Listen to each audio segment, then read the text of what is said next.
If you're traveling with a roof box carrier, there are a lot of things that you need to know about mounting, packing, and traveling with it. Keep watching for essential details on all three. Tips for mounting. First, read the instructions. Different box carriers will have different mounting requirements. Some carriers will have specific torque settings that you should look for, and understanding these settings will make sure that you don't over-torque or under-torque your rooftop carrier. Chances are that your carrier will become exposed to the elements at some point during your travels. To prevent various fittings from corroding over time, you can find a grease to lube parts such as the mounting bolt threads. Doing so will protect them from water and corrosion, and it will also make handling them in the future much easier. Tips for loading. The first thing that you want to do is determine what the weight limit is. Both your vehicle and your box carrier will have separate weight limits. Pack the heaviest things in the car first. If you're planning on using your car and have a decent amount of trunk space, you should start with that. Put your suitcases in your overhead storage.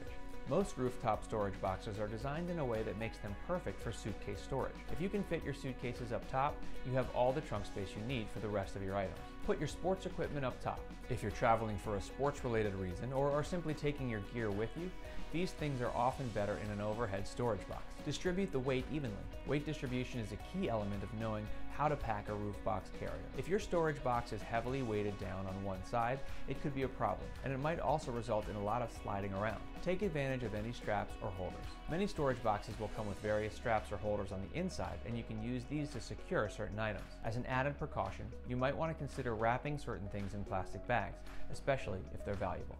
Tips for traveling. Remember your new vehicle height.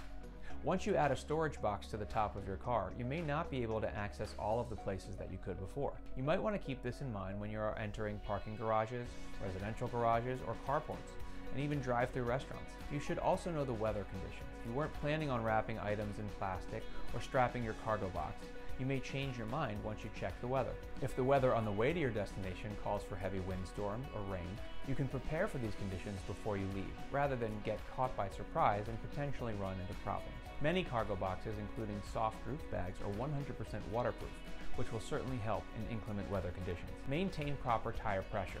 Having a storage container on top of your vehicle is going to create some drag and may lower your fuel economy. While there isn't a lot you can do to make this better, there are things you can do to prevent this from getting worse. Tires that are low on air are known to hurt gas mileage, but by making sure they are properly aired up, you don't have to worry about slowing down your vehicle even further. If you have questions on any of this, contact us today. And if you enjoyed this video, be sure to like, comment, and subscribe.